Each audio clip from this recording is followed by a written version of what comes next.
சமீபத்தில் கடந்த ஒரு வாரத்துல பெங்கல் புயல் மொத்தத்தையும் தமிழ்நாட்டுல முக்கிய பகுதியை புரட்டி போட்டுச்சு. விழுப்புரம், திருவண்ணாமலை, சென்னை எதிர்பார்த்தோம். ஆனா அங்க மாட்டிக்கிட்டாங்க. இந்த விவகாரத்தை தமிழ்நாடு அரசு கையாண்ட விதம் என்பது மிக சரியாக இருக்கிறது அரசு தரப்புல சொல்றாங்க. நீங்க அதை எப்படி பார்க்குறீங்க? ஒரு காலகட்டத்திலையும் அரசு தரப்பு, அது அதிமுக இருந்தாலும் திமுக இருந்தாலும் நாங்கள் சிறப்பாக கையாண்டோம், இவ்வளோலாம் பண்ணியிருக்கோம், இவ்வளோலாம் போயிருக்கிறோன்னு. அப்படி எதுவும் இல்லை அப்படின்றது தான் யதார்த்த உண்மை. இடைத்தேர்தல் நடக்குது அப்படின்னா தெருவுக்கு தெரு அமைச்சர்களை போட்டு பெரிய விதத்துல நீங்க பண்றீங்க. ஆனா வெள்ளம் அந்த மாதிரியான சமயங்கள்ல நிவாரணம் அளிப்பதற்கு இந்த அமைச்சர் பெருமக்களை எல்லாம் ஏன் கொண்டு வந்து நிறுத்த மாட்டீங்கன்ற ஒரு கேள்வி ஆளுங்கட்சியை பார்த்து கேட்கிறாரு கூட்டணியில இருந்துகிட்டு. இங்கே காட்டுற ஒரு இடைத்தேர்தலில் காட்டுற அக்கறையை இந்த வெள்ள சாதாரணம் பண்ணுறதுல ஏன் அவ்வளோ ஸ்பீடு இல்லைன்னு கேட்குறாருல. ஒர்க் ஃப்ரம் ஹோம் கொரோனா டைம்ல எல்லாரும் பண்ணிட்டு இருந்தாங்க. அந்த வேலையை நடிகர் விஜய் அரசியல் கட்சி தொடங்கிய பிறகு செய்கிறாரா அப்படின்ற விமர்சனம் போயிட்டு இருக்கு. நீங்க நேற்று பார்த்துருப்பீங்க செய்திகள் எல்லாம். மக்களுக்கு இந்த மாதிரி சேவை செய்ய போறாருன்னா அதுக்கான வேண்டிய ஏற்பாடுகள் செய்துட்டு நல்லது போய் சேரிட்டுன்னு தானே பண்ணுவாங்க. நீ அதுக்கான ஒரு முயற்சி எடுக்காதவே நீ உட்காந்துக்கிட்டு நேராக வீட்டிலேயே உட்காந்துட்டு அப்படியே வேர்வையே கலையாமல் நினையாமல் அப்படியே தூக்கி கொடுத்துட்டு ஃபோட்டோ போஸ்ட் கொடுத்துட்டு உட்காந்து ரவுண்டு டேபிளில் பேசிட்டு. குடிநீர் அரசு வழங்கக்கூடிய அந்த குடிநீரை குடித்து ஒரு 35க்கும் மேற்பட்ட ஒரு மருத்துவமனையில் அனுமதிக்கப்பட்டிருக்காங்க. அதில் 2-3 பேர் இறந்து விட்டதாகவும் தகவல் வந்திருக்கு. அது கழிவுநீர் கலப்பு வெளியில பொங்கி வர்றதே கூட வீடியோ பதிவு கூட இருக்கிறது. ஆனாலும் அமைச்சர் இப்படி பதில் அவங்க எப்பவுமே அப்படிதான் சொல்லுவாங்க. எப்பவுமே ஒத்துக்கவே மாட்டாங்க. இது காரணம் இது இல்லை, அது காரணம் அது இல்லை, நாங்கள் யாருன்னு எங்களை நினைச்சிங்க. அமைச்சர் செந்தில் பாலாஜி டிசம்பர் 13ஆம் தேதி அந்த வழக்கு மறுபடியும் வருகிறது. அதுல அவருடைய பதவி இருக்குமா இருக்காதா அப்படின்ற ஒரு கேள்வி இருக்கிறது. அது சொல்லலை. பெயில வந்துட்டோன்னா அமைச்சர் பதவி அரசு முடிவெடுத்து கொடுக்குது. இது சட்டத்தில் எல்லாம். இப்போ என்ன நினைக்கிறாங்கன்னா, நமக்கு மோடி கொஞ்சம் நெருக்கமாயிட்டாரு, ஒன்றும் பிரச்சனை இல்லைன்னு அவங்க நினைக்கிறாங்க. திருச்சி எஸ்பி வருண்குமார் வட இந்தியாவில் ஒரு காவல் அதிகாரிகளுக்கு ஒரு நிகழ்ச்சி நடந்திருக்கு. அதுல பேசும்பொழுது நாம் தமிழர் கட்சி கண்காணிக்கப்பட வேண்டிய ஒரு கட்சி, அது பிரிவினைவாத இயக்கம், அதுல இவர் தலைவராக இருக்கிறாரு. அந்த அடிப்படையில் இவர் இங்கேருந்து கூப்பிட்டு இருக்கிறாங்க. இப்போ பேசும்போது உன் சொந்த பிரச்சனை சொல்லி பேசி அழுதுட்டு வருவியா, ஏதோ ஒன்று சொல்ற இந்த மாதிரி நடக்குதுன்றப்ப அதே இந்த எதிர்த்தரப்புல நாம் தமிழர் கட்சி தரப்புல ஒரு அவதூறாக இப்படிலாம் பேசப்பட்டதுன்னு திமுக தரப்புல போய் உங்ககிட்டே கம்ப்ளைண்ட் கொடுத்ததெல்லாம் இருக்கு. நீங்க என்ன நடவடிக்கை எடுத்தீங்க?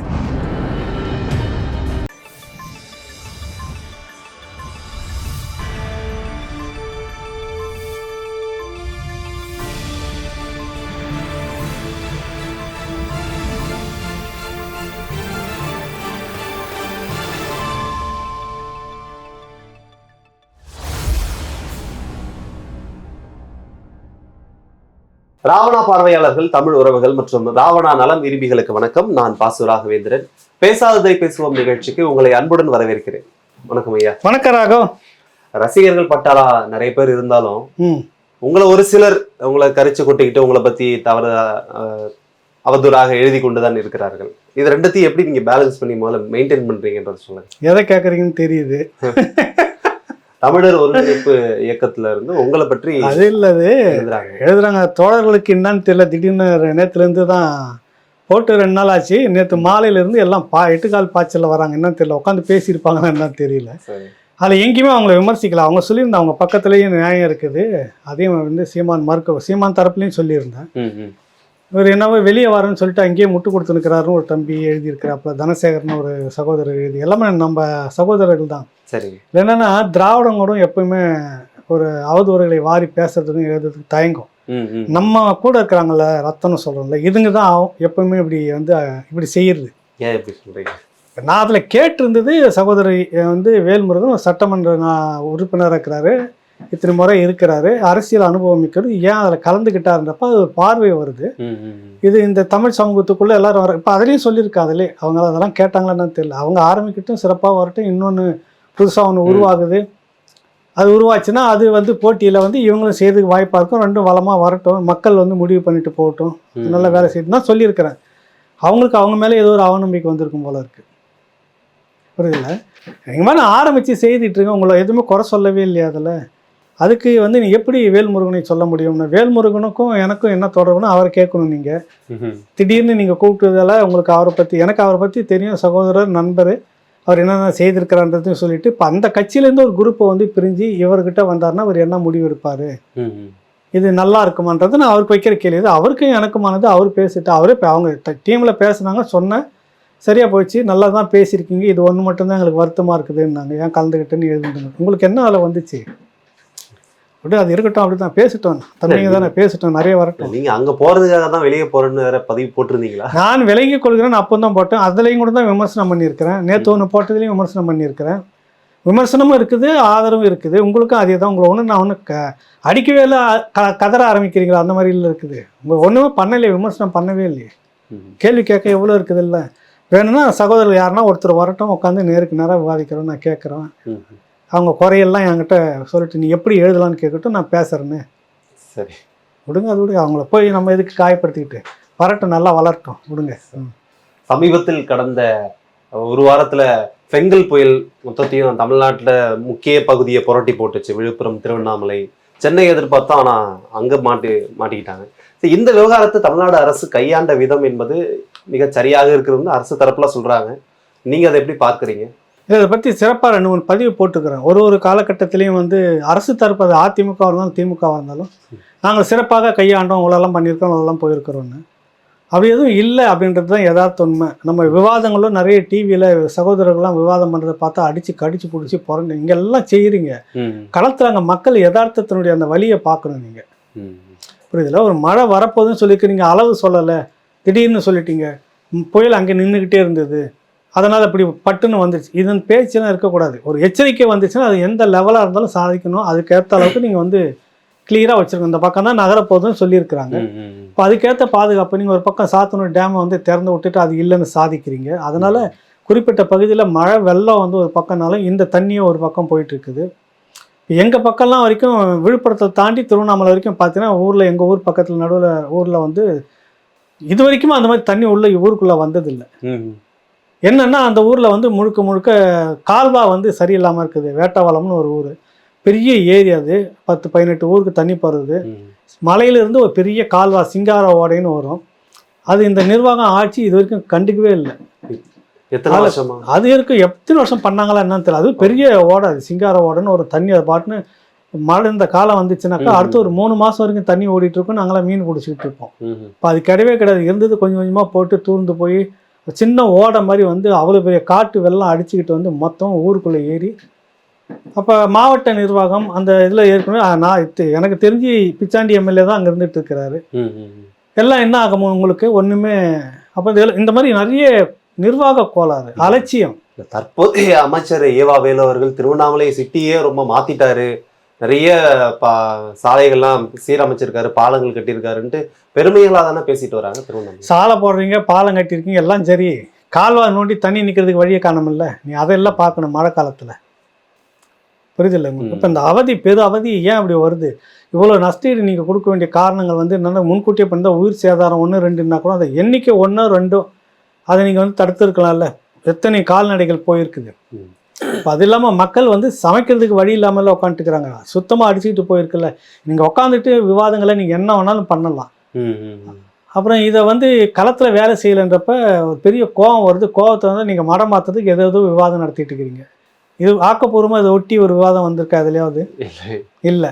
வருண்குமார் ஐபிஎஸ் நாம் தமிழர் கட்சி எப்படி சொல்லிட்டாரு, அது சரியா தவறா, அதுதான் விவாதமாக ஓடிட்டு இருக்குது. மடம் மாத்துறதுக்குனே ஒரு வேலையை வச்சிட்டு இருப்பாங்க, அதுதான் அங்கே ஓடி. அமைச்சர் துரைமுருகன் சொல்லக்கூடியது, எதிர்கட்சியா இருக்கிறவங்க யாரா இருந்தாலும் ஏதாவது குறை சொல்லிட்டே தான் இருப்பாங்க, அரசை பாராட்டியதாக இது வரைக்கும் சரித்திரமே இல்லைன்றாரு. சரி, அப்ப நீங்க 10 வருஷமா இருந்துட்டு எதிர்கட்சியா வேலை செஞ்சுட்டு இருந்தா அப்ப குறை சொல்லணும்னு தான் சொல்லிட்டு இருந்தீங்களா, இல்ல உண்மையிலேயே மக்களுக்காக நீங்க பேசுனீங்களா? ஒத்துக்கிட்டீங்களா உங்க வாயால? ஒருவேளை ஒத்துக்கிட்டாரு. அதுதான் அவருடைய வாக்குமூலத்தை கொடுக்குறாரு. அது ஸ்டேட்மெண்ட், சுய வாக்குமூலம். யாருமே இங்க உண்மையா இல்லை, மக்களுக்காக ஒரு நாடகம் ஆடிட்டு இருக்கிறோம் நாங்க அப்படின்னு சொல்றாங்க. மக்கள் தான் இதெல்லாம் புரிஞ்சுக்கணும், மக்கள் தான் இதெல்லாம் வருங்காலத்துல கேள்வி கேட்கணும். தனக்கானவர்கள் யார் அப்படின்ற ஒரு தலைமையை அவங்க தான் தேர்ந்தெடுத்துக்கணும். இப்போ சொல்றாருல்ல, நாங்க எதிர்கட்சினா கேள்வி கேட்டுன்னு தான் இருப்போம்னா 10 வருஷம் சும்மா நாங்க சும்மா தான் கேட்டுக்கிட்டு இருந்தோம், அதுதானே அர்த்தம். அது நிறைய விஷயங்கள் உங்க பக்கம் தவறு இருக்குது, சமாளிக்கிறாங்க. சில விஷயங்கள் முன்னெச்சரிக்கை நடவடிக்கை எடுத்ததெல்லாம் நிறைய நம்ம பாராட்டி இருக்கிறோம், பேசியிருக்கிறோம். கோட்டை விட்டதுல போயிட்டு இப்போ இன்னைக்கு சென்னையில் ஓரளவுக்கு நான் சொல்கிறேன், நிறைய எங்கள் பக்கத்தில் தண்ணி முழங்கால காலுக்கு மேலே நின்றுட்டு இருக்கும். குளத்தூர் ஏரியாலாம் இப்போ இல்லை, ஓரளவுக்கு ரெக்கவரி பண்ணியிருக்கிறாங்க. பாராட்ட வேண்டிய விஷயம்லாம் நம்ம சொல்கிறோம். விழுப்புரத்துல இருந்து அங்க இருக்கக்கூடிய மக்கள் குரல் எப்படி வருதுன்னா, சென்னையில் மட்டும்தான் இவங்க மீடியாவும் சரி அரசும் ஃபோக்கஸ் ஃபுல்லாக சென்னையில தான் இருக்கு, சென்னை தாண்டி வெளியில யாரும் வரவே மாட்டாங்க, இன்னைக்கு கூட யாரும் வரலாங்க. என்னன்னா இப்போ உங்க பக்கம்லாம் உளுந்தூர்பேட்டை பக்கம்லாம் மூழ்கி போயிருந்ததெல்லாம் சொல்லியிருந்தீங்க, பார்த்துருந்தோம் நம்ம. எல்லா ஏரி குளம் இந்த ஊடகங்கள் போகுது, ட்ரோன் ஷாட் எல்லாமே எடுக்கிறாங்க, பண்றாங்க. பிரதான நகர் பகுதியில் மட்டும்தான். கிராமங்கள்ல இருந்தா நான் கடைசியா ஊடகத்தை கடத்திக்கிட்டு போற அளவுக்கு வந்துட்டாங்க மக்கள். ஆளை யாரு இந்த டிவி என்ன டிவி எந்த ஒரு டிவி கூப்பிடு, ஆளை பிடிச்சுன்னு போய் வா என் ஊருக்குள்ள வந்து பாரு எப்படி இருக்கு நிலைமைன்னு. அந்த வெளிச்சத்துக்கு வந்த பிற்பாடு தான் 4 நாளா நாங்க சமைக்கல, சாப்பாடு இல்லைன்னு ஒரு அம்மா அழுகுறாங்க. அவங்களாம் நல்லா வசதியா இருக்கிறவங்களா தான் தோணுது, கையேந்திட்டு இருக்கிறவங்க இல்லை. ஒரு பக்கத்துல பார்த்தா விடுதலை சிறுத்தைகள் கட்சி கொடியெல்லாம் வச்சுக்கிட்டு அவங்க புலம்பிக்கிட்டு இருக்கிறாங்க, ஆர்ப்பாட்டமும் நடத்துறாங்க. இதெல்லாம் ஏன் வருது? உள்பகுதியில் எத்தனை கிராமங்கள் இருக்குது. ஒரு தேர்தல் நடக்கிறப்ப ஈரோட்டுக்கு ஒரு தெருவுக்கு ஒரு மந்திரியை போட்டு விட்டு, அப்புறம் மந்திரி இல்லாத இடத்துலலாம் எம்பி எம்எல்ஏன்னு போட்டுட்டு எவ்வளோ இது பண்ணிருந்தீங்க நீங்க. விசிகால இருக்கக்கூடிய பொதுச் செயலாளர் திரு ஆதவ் அர்ஜுன் அவர்கள் நேற்று ஒரு அறிக்கையை கொடுத்திருந்தாரு. ஒரு இடைத்தேர்தல் நடக்குது அப்படின்னா தெருவுக்கு தெரு அமைச்சர்களை போட்டு பெரிய விதத்துல நீங்க பண்றீங்க, ஆனா வெள்ளம் அந்த மாதிரியான சமயங்கள்ல நிவாரணம் அளிப்பதற்கு இந்த அமைச்சர் பெருமக்களை எல்லாம் ஏன் கொண்டு வந்து நிறுத்த மாட்டீங்கன்ற ஒரு கேள்வி ஆளுங்கட்சியை பார்த்து கேட்கிறாரு கூட்டணியில இருந்துகிட்டு. அவர் ஆதவ அர்ஜுனுடைய அந்த இதுவை நான் பார்த்தேன். அதை நம்ம சொல்றதை விட அந்த கட்சிக்குள்ளாரையே சிலர் வந்து ஆதரவு நிலைப்பாட்டில் இருக்கிறவங்க வந்துட்டு இப்போ செந்தில் இவர் திருப்பூர் பாலாஜி சகோதரர் ஒரு விஷயத்த சொல்றாரு. துடுப்பு போடாமல் படகில் கேளிக்கைக்காக அமர்ந்து இருப்பவனால் மட்டுமே படகை உலுக்கி நிலைக்குள்ளேயே செய்ய முடியும். துடுப்பு போட்டுட்டு இருக்கிறான்ல கரை சேர்னு, அவன் வேலையை செய்துக்கிட்டே இருக்கிறான், வெறுமனே உட்காந்துட்டு இருக்கிறான்ல, அவன் தான் படகை உலுக்கி நிலைக்குள்ளேயே செய்ய முடியும்னா விடுதலை சிறுத்தைகளுக்கு நெருக்கடியை கொடுக்குறாரு ஆதவ அர்ஜுனன் அந்த கட்சியை சேர்ந்த சட்டமன்ற உறுப்பினர் செய்கிறாரு. துடுப்பை போடாமல் சும்மாவே உட்காந்துட்டு இருக்கிறவன ஏன் சாமியை வச்சுட்டு இருக்கிறீங்கன்னு ஒரு கேள்வி இருக்குது. ஏன் வந்த உடனே எடுத்து நேராக தூக்கி மடியில் வச்சுக்கிட்டீங்க, தோல் மேலே வச்சுக்கிட்டீங்க, இப்போ ஏன் குத்துதோ குடையுதோ? இதுதான் நம்ம அன்னைக்கு சொன்னோம். அவர் பேசும்போது வந்த உடனே வந்து எப்படி அவர் ஆட்சியில பங்கு அதிகாரத்துல பங்குன்ற விஷயத்தை பேசும்போது இந்த மாதிரியான பேச்சுக்கள். அப்ப நீங்க உட்காந்துக்கிட்டு இந்த மாதிரி ஆட்சியில பங்கு அதிகார பங்கெல்லாம் சொல்லாதீங்க, நாங்க இப்படியே தான் இருந்துகிட்டு இருப்போம்னு ஒத்துக்கிறாங்களா அவங்க? அப்ப அப்படித்தானே பேசிட்டு இருக்காங்க. இப்ப மக்களுக்கான குரல் உண்மையிலேயே விடுதலை சிறுத்தைகள் கட்சி கொடி பிடிச்சிக்கிட்டு ஒரு பகுதி மக்கள் முழுக்க மறியல் பண்ணாங்களா? இப்ப அந்த மக்களுக்கு எவ்வளவு வலியா இருக்கும். அதுக்கு ஆதரவான குரல் தானே ஆதவ அர்ஜுன் கொடுத்திருக்கிறாரு. இங்க காட்டுற ஒரு இடைத்தேர்தலில் காட்டுற அக்கறையை இந்த வெள்ள சாதாரணம் பண்றதுல ஏன் அவ்வளவு ஸ்பீடு இல்லைன்னு கேட்கிறாருல. உங்களுடைய சட்டமன்ற நாடாளுமன்ற உறுப்பினர் இன்னும் பொறுப்பாளர்கள்லாம் எங்க போனீங்கன்னு கேட்கிறாருல. இது நல்ல விஷயம் தானே. இது என்ன உங்களுக்கு பாதிக்குது? உனக்கு கீழே இருக்கக்கூடிய எல்லா தரப்பு மக்களும் பாதிக்கிறாங்கல்ல. அதை இல்ல அது தலைமைக்கு கட்சிக்கு நெருக்கடி வரும்ல, தலைமையோட அனுமதி. அதுதான் பாலாஜி வந்து சகோதரர் பாலாஜி சட்டமன்ற உறுப்பினர் அவர் கேட்கிற விஷயம் அதுதான். கூட்டணிக்கு சும்மாவே உட்காந்துக்கிட்டு நீ உட்காந்து படகு உலுக்கிட்டு இருக்காத, நீ இடத்த காலி பண்ணுன்றாங்க. அதை விட இன்னொன்று, அந்த கட்சியில் இருக்கக்கூடிய டாக்டர் ஷர்மிளா அவங்களும் அதே தான் வந்து சொல்ல வராங்க, இந்த மாதிரியாக விஷயம்லாம் அப்படின்னு சொல்லிட்டு அவங்க எலி பூனை கதெல்லாம் சொல்லி அவரை வந்து கொச்சப்படுத்துறாங்க. டாக்டர் செந்தில் திமுகவில் இருக்கக்கூடியவர். சரிப்பா, பனை மரத்தில் தேல் கொட்டுச்சு, தென்னை மரத்துக்கு என்ன வந்துச்சு? புரியுதுல உங்களுக்கு? தென்னை மரத்தில் இருக்கக்கூடிய மதிப்புக்குரிய டாக்டர் செந்தில்குமார் எம்பி திமுக, அவர் என்ன சொல்றாரு, எக்ஸ் எம்பி திமுக என்ன சொல்றாரு, சிறுத்தை எலி விளையாட்டுன்னு போட்டு தன்னை அவர்களாகவே வெளியேற்றுவார்கள், அதை வைத்து அரசியல் ஆதாயம் எதிர்பார்க்கும் எலி ஒரு பக்கம், தானாகவே வெளியேறிவிட்டால் தலைக்கு வந்தது தலைப்பாயோட போச்சுப்பா என சிறுத்தைகளின் எண்ணம். சிறுத்தை யார் என எல்லாருக்குமே தெரியும். சரி, எலியின் நிலைதான் பரிதாபம். யார சொல்றாரு இத? எலி என்றால் கண்டிப்பா சிறுத்தைனா யாருன்னு எனக்கும் தெரியும், உங்களுக்கு. ஆமா, அண்ணன் திருமாவளவன். ஆமா, அப்ப எலினா யாரு? எலினாக்கா யாரு? ஆதவ அர்ஜுன். எலி வந்து உட்காந்து இவ்வளவுத்தும் பண்ணுதுன்னு தென்னை மரம் வந்து கத்துது பனை மரத்து விஷயத்துக்கு. புரியுதுல உங்களுக்கு? சரி, இவங்க என்னன்றாங்க, இன்னொருத்தர் நம்ம ஷர்மிளா டாக்டர் என்ன சொல்றாங்க போட்டிருக்காங்க, களத்தில் நின்று வேலை செய்யக்கூடிய எல்லா கட்சிகளின் மற்றும் தொண்டர்களின் உழைப்பை கம்ப்யூட்டர் முன்னாடி உட்கார்ந்து 4 கருத்து தட்டி விட்டு நீர்த்து போக செய்ய முயற்சிப்பது இன்றைய லேட்டஸ்ட் ஃபேஷன். வாழ்க்கையில் 30 வருஷம் தனக்காக, தன் முன்னேற்றத்துக்காக, தன் சுயநலத்துக்காக எல்லா சட்டங்களையும் வளைத்து வேலை செஞ்சுட்டு திடீர்னு ஒரு நாள் போதி மரத்தடியில் ஞான ஒளி பாய்ந்தது போல் பெரியார், அம்பேத்கர், மார்க்ஸ், காந்தி, ராஜாஜி, சமூக நீதி, தலித் விடுதலைன்னு டயலாக் விடுவது தான் வேடிக்கை. யாரும் விஜய சொல்றாங்களா இல்ல ஆதவ அர்ஜுன் தான் சொல்றாரு. 30 வருஷமா தனக்காக, தன் முன்னேற்றத்துக்காக அப்படின்னு தானே எல்லாமே அந்த தொழில் சார்ந்து அப்படியே இருந்து விட்டு திடீர்னு வந்து தலித் என்றாரு, அம்பேத்கர் என்றாரு, மார்க்ஸ் என்றாரு, அதுக்கடுத்து வந்து ஆட்சியில் பங்கு அதிகாரத்தில் பங்குன்னு புரட்சி கொள்ளலாம் சொல்றாரு. இவங்க சொல்ல வராங்க. என்னன்றேன், இதெல்லாம் கரெக்டு. பக்கத்துல தானே இருக்கீங்க, கூப்பிட்டு சொல்ல வேண்டும். கூப்பிட்டு நீ இந்த மாதிரி கட்சி விட்டு கிளம்புன்னு சொல்லு. சரி, இவர் வந்து கூப்பிட்டு கணினி முன்னாடி உட்கார வச்சு இந்த வேலையை பார்க்க சொன்னது யாரு? மாவட்ட நிர்வாகம் முழுக்க இனிமேல் சிஸ்டத்துக்குள்ளே தான் வரணும், யார் யார் என்னென்ன செய்றீங்க நேராக அவருக்கு ரிப்போர்ட் பண்ணுங்க சொன்னது யார்? மேடையில் கட்சி குழுவில் நீங்கள் தானே சொன்னீங்க, நீங்கள் தானே தூக்கி கொண்டாடுனீங்க. இதை தான் அந்த கட்சிக்குள்ளார நிறைய பேருக்கு ஆதங்கம் இருந்தது. அதுக்கு நியாயமான கூட. திடீர்னு ஒரு இடத்துலேருந்து வந்தோடனே அவருக்கு ஒரு மேல் பதவியை கொடுத்து அவருக்கு இணையாக பக்கத்தில் தோல் உட்கார வச்சுனாக்கா அப்போ எவ்வளோ விஷயங்களை வந்து பண்ணியிருப்பாரு வன்னியரசு, பாவரசு. இன்னும் நிறைய கிட்டு எடுத்துக்கோங்க, இன்னும் நிறைய போராளிகள் அங்கே இருக்காங்கல்ல. அப்போ அவங்க இத்தனை வருஷமாக காத்துக்கிட்டு இருந்தால் அவங்க அப்படியே பார்த்துட்டு இருப்பாங்க. நீ மட்டும் அவரை வச்சுட்டு மேலே போயிட்டு இப்போ செகண்ட் லீடராக கொண்டுட்டு போகிறீங்க. அப்போனா கட்சி தலைவரை தவிர்த்து வேறு யாருக்கும் விருப்பம் இல்லை. நிறைய பேருக்கு அதில் விருப்பம் இல்லை. என்னப்பா சிஎம் வந்து அவர் பார்க்கறதுக்கு அப்பாயின்மெண்ட்டு திருமாவளவத்தோட பார்க்கறதுக்கு தடங்களாக இருக்குது. ஒரு சவுண்டு விட்ட உடனே தான் சிக்கல் உடனே கூப்பிட்டு நேராக பார்க்குறாரு. புரியுதில்ல? ஆனால் ஆதவர்ஜன் டக்குன்னு போய் பார்த்துட்டு வராரு. எப்படி இது சாத்தியமாகுது? அப்போ அங்கே தெரியுதுல கட்சிக்குள்ளே ஒரு சிக்கல் இருக்குது, இது சரியான போக்கு இல்லைன்னு சொல்லுது. கரெக்டு, நம்ம மறுக்கலை. அது நீங்கள் எப்படி பேசணுமோ பேசிட்டு ஏன் அவ்வளோ புலம்பணும்? அது தொடக்கத்தில் நீங்கள் கிள்ளி எரிஞ்சிருக்கலாமே. ஆனால் அவர் கேட்கறது கரெக்டு. உண்மையிலேயே மக்களுக்காக கேட்குறாரா ஆதவர்ஜன்? ஆமாம், மக்களுக்காக கேட்குறாரா? அவர் அரசியல் ஆதாயத்துக்காக கேட்குறாரு. அவரை எக்ஸ்போஸ் பண்ணிக்கணும், அதன் மூலமாக விடுதலை சிறுத்தைகளுக்கு ஒரு நெருக்கடி கொடுக்கணும். அது நம்மளை மாதிரி நிறைய பேர் விமர்சனங்கள்லாம் தாங்கிக்கிட்டு அவமானங்களை சகிச்சுக்கிட்டு கட்சி ஏதோ நிலைக்கு காப்பாற்றி கொண்டுட்டு போகணும், பருந்துகளிடம் இருந்து தன்னுடைய குஞ்சுகளை வந்து எப்படி பாதுகாக்கணும் அப்படி கொண்டுட்டு வந்துட்டு இருக்கிறார் கட்சி. நிறைய நெளிவு சுழிவுகளோட நிறைய விமர்சனங்களை வாங்கிக்கிட்டு கரெக்டா நம்ம எவ்வளவு விமர்சனம் மட்டும்தான் வாங்கி கொண்டு இருக்கிறோம். இல்லை, அதான் சொல்றேன், எவ்வளவு விமர்சனம் நம்ம தாக்கி இருக்கிறோம் அவ்வளவும் சகிச்சுட்டு கட்சி நடத்தி கொண்டுட்டு போறாரு. பொசுக்குன்னு இவர் வந்து எல்லாத்தையும் வந்து புடிங்கி விட்ட மாதிரி காற்று புடிங்கி விட்ட மாதிரி பண்ணாக்கா சரியா இருக்குமான்ற கேள்வி இருக்குதா இல்லையா? அதை சொல்ல வராது. என்ன நடக்குதுன்னு பார்ப்போம். சரி.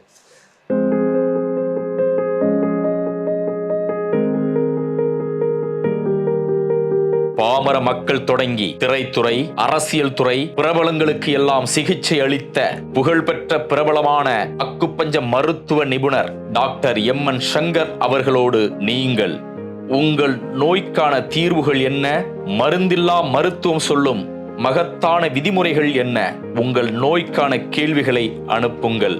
மருத்துவர் எம்.என். சங்கர் பதிலளிக்கிறார் உங்கள் ராவணா வலையொலியில்.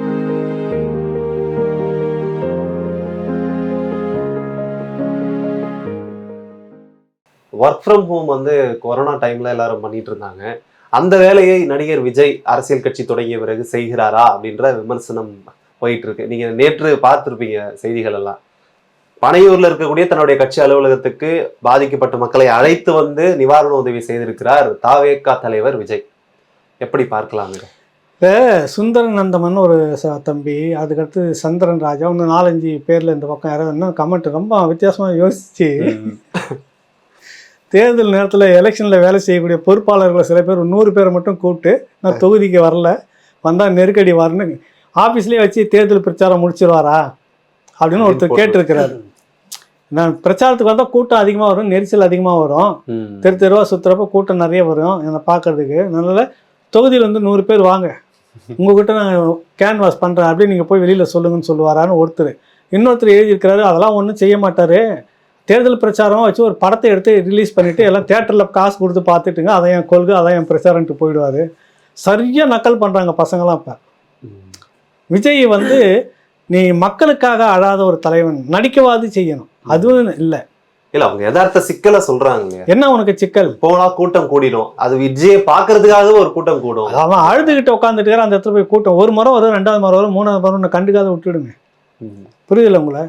போய் இருங்க, போலீஸ் ப்ரொடெக்ஷனை வச்சுக்கோங்க, அரசு உதவி செய்ய போகிறதா அரசு வந்து பாதுகாப்பு கொடுக்குது. அரசு பாதுகாப்புலேயும் கொஞ்சம் குறைப்பா கொடுக்க அனுமதி கொடுக்கல. அப்படி இல்லை, மக்கள் சேவை செய்ய போகிறப்ப நம்ம இந்த அரசு மேலே விமர்சனம் வைக்கிறோம், அது வேறு விஷயம். இந்த மாதிரி விஷயத்தெல்லாம் வந்து மக்களுக்கு இந்த மாதிரி சேவை செய்ய போகிறாரோ அதுக்கான வேண்டிய ஏற்பாடுகள் செய்துட்டு நல்லது போய் சேரிட்டுன்னு தானே பண்ணுவாங்க. நீ அதுக்கான ஒரு முயற்சி எடுக்காதவே நீ உட்காந்துக்கிட்டு நேராக வீட்லேயே உட்காந்துட்டு அப்படியே வேர்வையே கலையாமல் நினையாமல் அப்படியே தூக்கி கொடுத்துட்டு ஃபோட்டோக்கு போஸ்ட் கொடுத்துட்டு உட்காந்து ரவுண்டு டேபிளில் பேசிட்டு என்ன சார் மக்களோட போய் நின்று பார்க்கணும்னு போனாலுமே சேர வாரி அடிக்கிறீங்க, போகாம வீட்டுல இருந்து நிவாரணம் கொடுத்தனாலும் சேத்த வாரி அடிச்சனாக்கா வாயை மூடிட்டு போயின்னு வந்து கேட்டு இருந்ததுன்னா சேத்த வாரி அடிச்சிருக்க மாட்டான். அங்க போய் என்னென்ன பேசணும் ஏது பேசணும்னு தெரியல. அடிச்சதுலேயே வந்து அரசியல், அது அதிமுக தான் அப்படின்னு ஒரு குரூப்பு, ஊர் மக்கள்லாம் சேர்ந்து இல்ல எல்லாமே சேர்ந்து தான் கோபத்துல தான் அது வெளிப்பட்டதுன்றாங்க. அது நம்ம வந்து வரவேற்கக்கூடியதல்ல, அது உண்மையிலே ஏற்கக்கூடியதில்லை. ஒரு மூத்த தலைவருக்கு அப்படி நடந்திருக்கக்கூடாது. ஆனால் அது அந்த அரசின் மீதான இருக்கக்கூடிய கோபம் அது. நீங்கள் அப்படி தான் அதை புரிஞ்சுக்கணும். நீங்கள் ஊற்றி மூடி அதை மெழுகி வேறு எதனா திசை திருப்பிட்டு வேறு எதனா டைவெர்ட் பண்ணிட்டு போகலாம். இது எல்லாமே சட்டமன்ற தேர்தலில் வெடிக்கும். இந்த வர சட்டமன்ற தேர்தலில் 26 இது எல்லாம் கட்டாயம் ஒரு எதிரொலியாக இருக்குது. அதுக்கு முன்னாடி நீங்கள் எதனா கொடுத்து தாஜா பண்ணி எதனா மடக்கி கிடக்கி போட்டு மந்திரம் அடித்து வேப்பில் அடித்து மந்திரிச்சு வச்சுருந்தீங்கன்னா உண்டு. இல்லைன்னா மக்கள் இப்படி தான் வருவாங்க, ரோட்டுக்கு வருவாங்க, அன்றைக்கி இதெல்லாம் கேள்வி கேட்பாங்க. அதனுடைய முன்னோட்டம் தான் இது. இது ஏன் என் மேலே அடித்தாங்கன்னு நீங்கள் பார்த்து ஆத்திரப்படுறதை விட்டுட்டு இதுலேருந்து இந்த மக்களை எப்படி வந்து நம்ம சரிப்படுத்துறதுன்னு இந்த ஒரு வருஷத்துக்கு நீங்கள் செய்தீங்கன்னாக்கா 26 உங்களுக்கு சுமூகமாக இருக்கும், சுபிட்சமாக இருக்கும். இல்லைன்னா இந்த மாதிரி தான் இருக்கும். நடிகர் விஜய் வந்து இந்த விஷயத்துல நாத்தாக்க ஒருங்கிணைப்பாளர் சீமான் அவர்கள் ஆதரிக்கிறாரு, பாராட்டுறாரு. அட்லீஸ்ட் அவருக்கு ஒரு உதவி செய்யணும், நிவாரணம் கொடுக்கணுங்கிற ஒரு எண்ணமாவது தோணுச்சு, வீட்டுல கூப்பிட்டு வச்சு கொடுக்கணும்னாவது தோணுச்சு, அதுக்கே பாராட்டணும் தம்பி அப்படின்னு தான் சொல்றாரு. அது ஒரு நல்ல விஷயம் செய்யறத பாராட்டி இருக்கணும்னு சொல்றாரு அவரு. அது நல்ல விஷயம் தான், இல்லைன்னு சொல்லலை. ஆனால் அவர் இப்படி வச்சுன்னு பேசிக்கிட்டே இருந்தாருன்னு வச்சுக்கோங்க. இந்த பக்கம் வந்து ஒரு பெரிய பட்டாளம் வந்து அவருக்காக வக்காலத்து வாங்கி எழுதிக்கிட்டு இருக்கிற கூட்டம் இருக்குல்ல, அதுக்கு பெரிய சிக்கல் அப்படியே இருக்கும். ஆரம்பிச்சிட்டாரா அப்படின்னு நேற்று சமூக வலைத்தளம் எல்லாம் அவர் போட்டு ஏன்னா சும்மா இருக்கக்கூடாது ஏன்னே அப்படின்றாங்க. இப்போ தான் முடிஞ்சுது. என் தம்பின்னு சொல்லி அப்புறம் அவர் ஏறி அடிச்சு அது ஒரு பெரிய பஞ்சாயத்து ஓரி முடிஞ்சுது. திரும்ப வந்து என் தம்பி தான் அப்படின்ற மாதிரி உள்ள வச்சுக்கிட்டு கொடுக்குறதுல என்ன இருக்குது அப்படின்னு. கொடுக்குறது கரெக்டு இல்லைன்னு சொல்ல வரல, அது சரியானதா இல்லையான்னு விமர்சிக்கணும்ல. என்ன நீங்கள் ஸ்டாரு, அதுக்காக வந்து உங்களுக்கு கூட்டம் வந்துடும். மக்கள்கிட்ட சேத்துல இறங்கி நில்லு. இவருக்கும் வருது இல்லை கூட்டம், இவருக்கும் வருதுல, அந்த கூட்டத்துக்குள்ளே நின்று தானே வேலை செஞ்சுட்டு வர்றாரு. தூத்துக்குடியில் போய் சேத்துல செய்தார்ல சீமான். என்ன வந்து அப்படியே அலமோதி எல்லாம் பண்ணிட்டாங்களா? ஆனால் கூட்டம் எப்படி வந்துட்டு இருந்தது? வேலை செய்து இருந்துட்டு இருப்பாங்க, அவங்க நின்று பார்த்துருப்பாங்க. தொந்தரவு பண்ணாதீங்க அப்படின்னு கேட்டுக்கிட்டாங்கன்னா முடிஞ்சு போச்சு. அந்த எண்ணம் வரல. அவர் அதை கேட்டிருக்கணும் சீமான். ஏன் கேட்க தவறிட்டாருன்னு தெரியல. வழக்கம் போல் அப்படியே அவரை ஒத்தி விட்டு தம்பி நிறைய எங்கள் ஆளுங்க போட்டுட்டாங்க சரி அப்படின்னு சொல்லிட்டு கொஞ்சம் மஞ்சள் போட்டு தடவை ஊற்றி அனுப்பிச்சிருக்கிறாரு. ஒருவேளை விஜய் இந்த சந்தர்ப்பத்தை தவற விட்டுருக்காருன்னு நினைக்கிறீங்களா? 100க்கு 100 தவற விட்டுருக்கிறார். இந்த இடத்த உங்களை ஹீரோன்னு பார்க்காதீங்க, பெரிய கதாநாயகின்னு பார்க்காத. துணிஞ்சு உள்ளே போய் மக்களாக நின்று இருந்தீங்கன்னா அந்த சேத்துலையும் அந்த கவலையிலையும் அந்த துக்கத்துலையும் அந்த வழியில் நின்றுட்டு இருந்தீங்கன்னாக்கா திமுகவுக்கு நீங்கள் பெரிய கேள்விக்குறியாக இருக்கும். உங்கள்கிட்ட இருக்கிற அந்த பணத்துக்கும் உங்கள்கிட்ட இருக்கிற விடயத்துக்கும் நீங்கள் உள்ளே இறங்கி கிட்டத்தட்ட ஒரு 5 கிராமத்துக்கு மேலே துணிஞ்சு நீங்கள் தத்து எடுத்து எல்லாமே செய்து முடிச்சுட்டு ரசிகர்கள், அதாவது அவங்க தொண்டர்களும் சேர்ந்து மொத்தமாக வந்திருப்பாங்க. அதை விட்டுட்டு அந்த இடத்த வாய்ப்பை தவற விட்டுட்டார். அவர் தவற விட்டுட்டு வழக்கம் போல் இவங்கெல்லாம் வரமாட்டாங்க. கமல் வந்தார், மக்களுக்காக போயிட்டு எங்கேயாவது நம்ம சுற்றி எதனா பண்ணாரா? ஓட்டு கேட்க ரொம்ப கார்பரேட் லெவலில் தான் வெளிக்காட்டில் போய் இறங்கி பெரிய மேடை அதெல்லாம் பண்ணி எல்லாம் பண்ணார், பிரமாதமாக பண்ணார். என்ன ஆச்சு கடைசியாக? படம் கடிக்க போயிட்டார் ஆச்சுங்கள. வேஸ்ட்டு, டிவி வேஸ்ட்டு, பேட்ரி அந்த டார்ச் லைட்டு வேஸ்ட்டு, அதான் உடச்சிதில்லை. இப்போ அந்த மாதிரி இவர் போயிடக்கூடாது அப்படின்றது தான் ஒரு எண்ணம் நமக்கு. இப்போ இன்று தாம்பரம் மாநகராட்சியில் பல்லாவரத்தில் குடிநீர் அரசு வழங்கக்கூடிய அந்த குடிநீரை குடித்து ஒரு 35க்கும் மேற்பட்டோர் மருத்துவமனையில் அனுமதிக்கப்பட்டிருக்காங்க. அதில் 2-3 பேர் இறந்து விட்டதாகவும் தகவல் வந்திருக்கு. ஆனால் அமைச்சர் இதற்கு பதில் என்ன சொல்லியிருக்கிறாருன்னா, அங்கு குட்டையில் இருந்தக்கூடிய மீன்களை பிடித்து சாப்பிட்டுருப்பாங்க, அது கெட்டு போன மீனாக இருந்திருக்கும், அதனால அவங்க இறந்துருப்பாங்க, இதுக்கும் தண்ணிக்கும் எந்த தொடர்பும் இல்லைன்றாரு. இல்லை, அது வந்து கொஞ்சம் சிக்கலானது. என்னன்னா தண்ணி வந்து எல்லா இடத்துக்கும் வர தண்ணி ஏன் அந்த 37 பேருக்கு மட்டும்தான் பாதிப்பா? வாமிட்ன்றது குறிப்பாக நிறைய பேருக்கு வந்துக்கிட்டே இருக்கும். யாருக்கு பலகீனமாக இருக்குது உடம்பு, உடனே நோய் எதிர்ப்பு சக்தி இல்லாதவங்க டக்குன்னு அதுக்குள்ளே சிக்கி வாந்தி பேதின்னு போயிடுவாங்க. எல்லாருக்குமே வாந்தி பேதி வரணும்லாம் கிடையாது. சரி, மீனை சாப்பிட்டாங்கன்னா 37 குடும்பமும் சாப்பிட்டுச்சா? நீங்கள் அதையும் பார்க்கணும். அந்த ஓடையில் வந்ததோ எங்கள் குளத்தில் வந்ததோ அத்தனை பேரும் அந்த மீன் அந்த வந்தாலும் அந்த குடும்பம் எல்லாமே அந்த குடும்பம் மட்டும்தான் 37 குடும்பம் மட்டும்தான் எண்ணி அதை சாப்பிட்டதா? அதுக்கும் கேள்வி வருது. இதில் எங்கேயோ ஒரு அலட்சிய போக்கு இருந்திருக்குது. இப்போ மாசு அவர் போனார், இந்த மாதிரி விசாரிச்சுட்டு வந்தார். தாமோ அன்பரசன் அந்த பகுதியில் அவர் போகிறார், அமைச்சர் பார்த்துட்டு நான் விசாரித்தேன், தண்ணியிலலாம் எதுவும் இல்லை. தண்ணினாக்கா பக்கத்தில் 3 தெருவுங்க தண்ணி சப்ளை பண்ணாங்க, அதெல்லாம் வந்து இந்த மாதிரிலாம் இல்லையே அப்படின்றது கரெக்டு. ஆனால் அந்த தண்ணியில் சிலருக்கு ஆகலை. அதில் என்ன இருக்குது கலந்தது, சில பேர் தாக்கு பிடிக்கும் உடம்பு.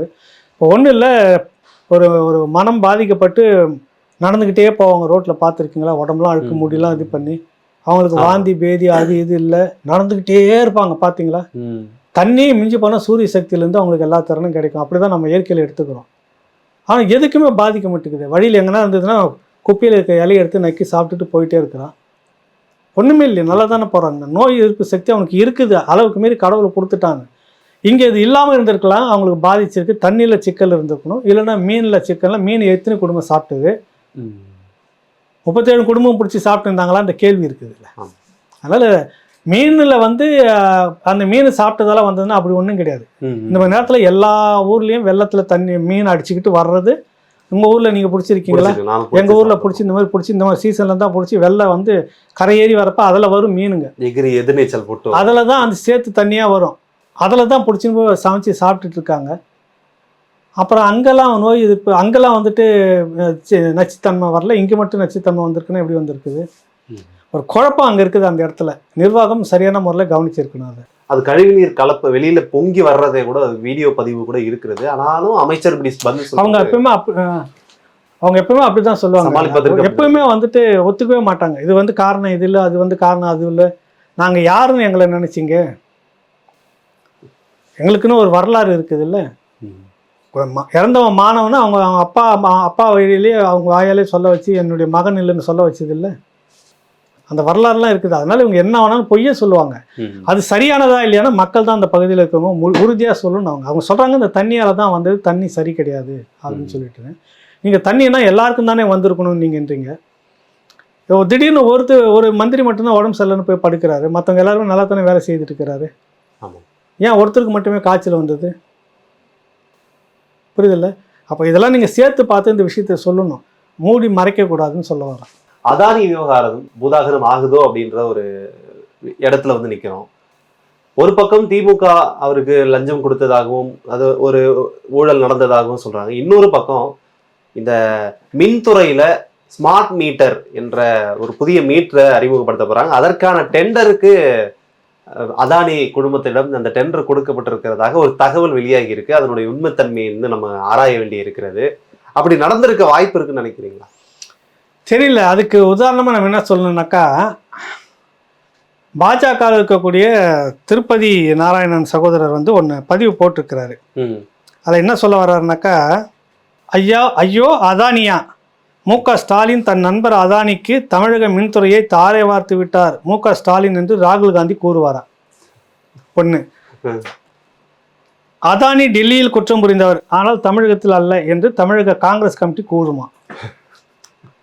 எதுக்கெடுத்தாலும் டெல்லியில மோடி அதானி எல்லாத்துக்கும் அவர் தான் காரணம்னு சொல்றாங்க. காங்கிரஸ் என்ன சொல்ல போகுது, ஸ்டாலின் என்ன சொல்ல போறாருன்னு.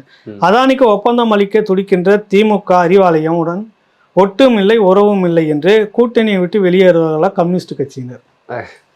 தங்களின் சட்டமன்ற நாடாளுமன்ற உறுப்பினர்கள் ராஜினாமா செய்ய சொல்லுவார்களா? இந்த கேள்விகள் வந்து திருப்பதி நாராயணன் வந்து போட்டிருக்கிறாரு. இந்த செய்தி வந்து இந்தியன் எக்ஸ்பிரஸ்ல வந்திருக்குது. இந்த மாதிரி டிஎன்இபிக்கு வந்து இந்த மாதிரி எலக்ட்ரிக் இது வந்து ஒப்பந்தம் கொடுக்கறதுக்காக டெண்டர் கொடுத்துருக்கதா சொல்லிட்டாங்க. இப்போ திமுகவை பொறுத்த வரைக்கும் 2 அதானி இருக்கிறாங்க. அதானி 2 அதானி இருக்கிறாங்க. மோடி கூட இருக்கிற அதானி வந்து கெட்ட அதானி. இவங்களுக்கு டெண்டரா கொடுத்துட்டு இருந்தாங்கல்ல, வாரி கொடுத்துட்டு சந்திச்சுட்டு போனாரு, தனியா ரகசியமா சந்திச்சுட்டு போனது. அப்புறம் அமெரிக்கா நீதிமன்றத்தில் வச்ச குற்றச்சாட்டு, பணம் கொடுக்கப்பட்டிருக்கிறது ஏற்கனவே இந்த மின் கட்டணத்தை, அதாவது மின்சாரத்தை வாங்கணும், தமிழ்நாட்டுக்கு தேவையான மின்சாரத்தை மத்திய மின் இதுல இருந்து மின் உற்பத்தி கழகத்திலிருந்து ஸ்டேட் கவர்மெண்ட்டும் வாங்கிக்கணும்னு ஒப்பந்தம் போட்டு வாங்கிட்டு இருக்கிறதுல, இதுக்காக ஸ்டேட் கவர்மெண்ட்ல சில பேரை பார்த்து கொடுத்த பணம் அது ஒரு 1500 கோடின்னு சொல்ல வராங்கல்ல. இந்த அதானி வந்து நல்ல அதானி. புரியுதுல உங்களுக்கு? அதாவது தமிழ்நாடு கும்மிடி புண்ணி தாண்டி வந்தா நல்லா அதானி. அப்படிலாம் நினைக்க கூடாது. 2 பேர் இருக்காங்க தம்பி மாறு வேஷத்துல. அந்நியன் ஒருத்தர், அம்பி ஒருத்தர். மோடி கூட இருந்துச்சு, பாஜக கூட இருந்தானா பாஜக ஊட்டி வளர்க்கும் அதானி, பாஜக அதானிக்கு தான் முக்கியத்துவம், பாஜக அதானிக்கு தானே, அதானி மோடி அதானி இப்படியே அடிச்சுக்கிட்டு இருந்தாங்கல்ல கொஞ்ச காலமா. அந்த அம்மா நிர்மலா சீதாராமன் வந்து தமிழ்நாட்டுக்குள்ள இத்தனை 1000 கோடி வந்து அதானி கம்பெனிக்கு வந்து ஆல்ரெடி நீங்க அக்ரிமெண்ட் போட்டிருக்கீங்கன்னு சொன்னோடனே ஆலை கணக்கெல்லாம் எழுந்து போறாங்க பாராளுமன்றத்திலிருந்து, சகோதரி கனிமொழி உள்பட. நில்லுங்க, நின்று விவாதிச்சுட்டு போங்கன்னு சொல்றாங்க. அப்ப இவங்களுக்கு இங்க வந்து வாரி கொடுக்கும்போது வள்ளலாகிறார் அதானி.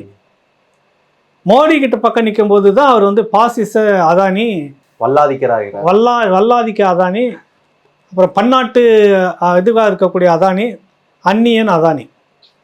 தமிழ்நாட்டுக்கு வந்துட்டு அவர் ரொம்ப இருந்தால் அம்பி அதானி. தனக்கு வந்து இப்ப வந்து இவங்க ஏன் அங்க வேற யாருமே இல்லையா, நீ ஏன் அதானி கொடுக்குற, ஏன் அதானி உங்களுக்கு முன்னாடி வந்து ரகசியமா சந்திச்சாரு, என்ன உங்களுக்குள்ள பாஜக கூட ஒரு ரகசிய இது போயிட்டு இருக்குது, என்ன காரணம், ஏதோ ஒரு லைன் எடுக்கிறீங்கல்ல.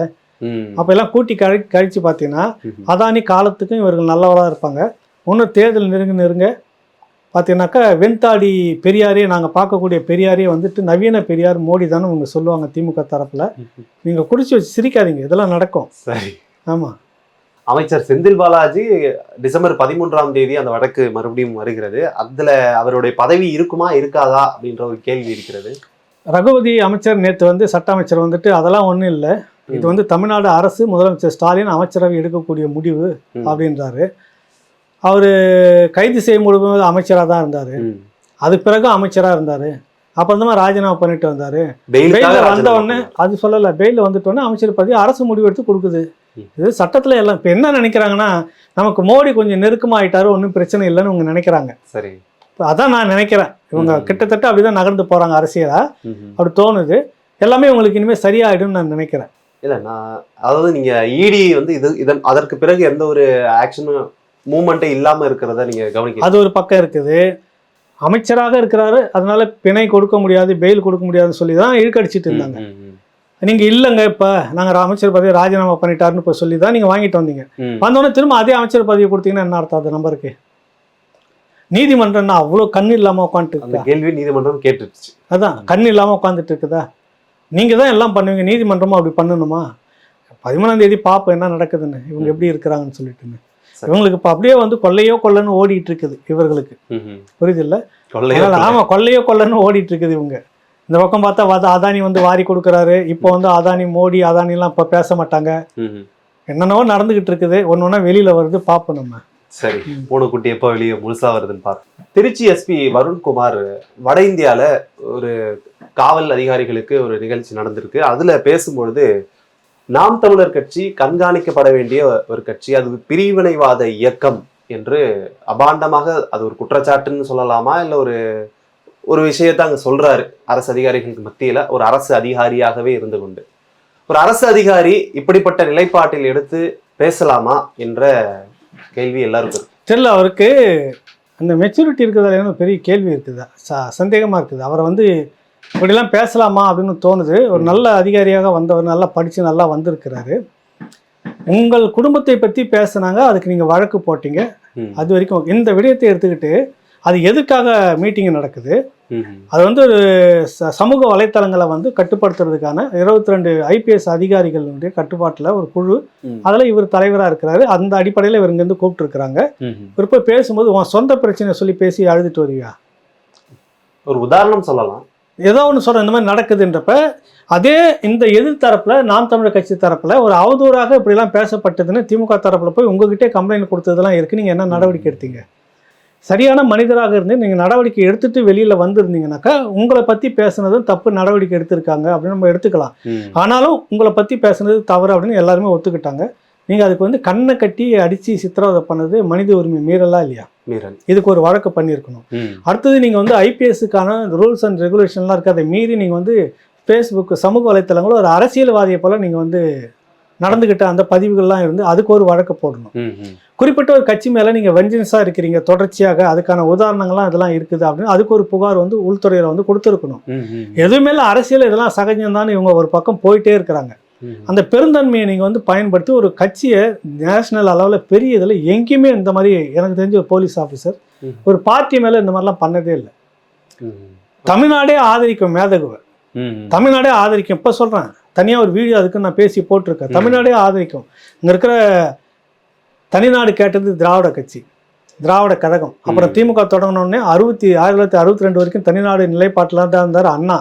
அது கைவிடுறேன்னு சொன்ன பிறகு பிரிவினவாத சட்டம் கொண்டு வந்தாங்க, கைவிடுறேன்னு சொன்னப்போ கூட இந்த கோரிக்கைக்கான காரணங்கள் இன்னும் அப்படியே இருக்குதுன்னு இப்போவும் பேசிட்டு இருக்கிறாங்க.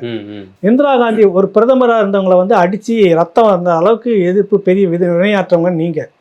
இப்படிப்பட்ட கட்சியே நேஷனல் லெவலில் பாஜக கூடயும் காங்கிரஸ் கூடயுமே இருந்துட்டு இருந்தது. எம்ஜிஆர் அவர்கள் மேதகு அவர்களுக்கு அந்த இயக்கத்துக்கு பணத்தை வாரி கொடுத்தாரு, வெளிப்படையாகவே கொடுத்தாரு, வெளிப்படையாக அரசியல் செய்தார். அந்த கட்சியோடு தேசிய கட்சி காங்கிரஸும் பாஜகவும் அனுசரணையாக தான் வந்து கூட்டணி இருந்துட்டு இருக்கு. RSS தடை செய்யப்பட்ட இதெல்லாம் விரிவாக பேசியிருக்கிறேன். தமிழ்நாட்டை பொறுத்த வரைக்கும் எல்லா கட்சிகளுமே இப்போ பாட்டாளி மக்கள் கட்சி அந்த நிலைப்பாட்டில் தான் இருக்குது. வேல்முருகன் தமிழர் வாழ்வுரிமை கட்சி அந்த இதில் இருக்குது. அதிமுக சட்டமன்றத்தில் செல்வி ஜெயலலிதா அங்கே நடந்தது போர் குற்றம், பொது வாக்கெடுப்பு வேணும்னு தீர்மானம் நிறைவேற்றினாங்க, ஆதரவாக தான் இருந்தது. திமுக உள்ளிட்டவர்கள் எல்லாருமே அதை புறக்கணிக்காம கைத்தட்டி வெளியே இருந்துட்டு பல வந்தாங்க. மாநாடுகள் நடத்தியிருக்காங்க. திமுகவிலையும் திராவிட கழகத்திலையும் பல தரப்புல பல கட்டத்துல அந்த இயக்கத்துக்கு பெரும் உதவியாக இருந்தது ஒரு காலகட்டம் 2009க்கு முன்னாடி நீங்க தான். இன்னைக்கும் அந்த சிந்தனையில் இருக்கிறவங்களாம் இருக்காங்க. ஆக தமிழ்நாடே அந்த மேதகுவை அந்த இயக்கத்தை ஆதரிக்குது. அது போய் டெரரிசம் அது வந்து சொல்றது எந்த விதத்துல நியாயம் சொல்லுங்க? சொல்ல முடியுமா? பஞ்சாபில் போய் நீங்க பேசிட்டு வர முடியுமா? தமிழ்நாடுன்னா உங்களுக்கு கேவலம். நீங்க வந்து ஒரு அரசியல் நிலைப்பாட்டு எடுத்துட்டு செயல்பட்டு இருக்கிறாரு, அரசு சார்பாக செயல்பட்டு இருக்கிறதாக அவர் மேல ஒரு விமர்சனம் இருக்கிறது.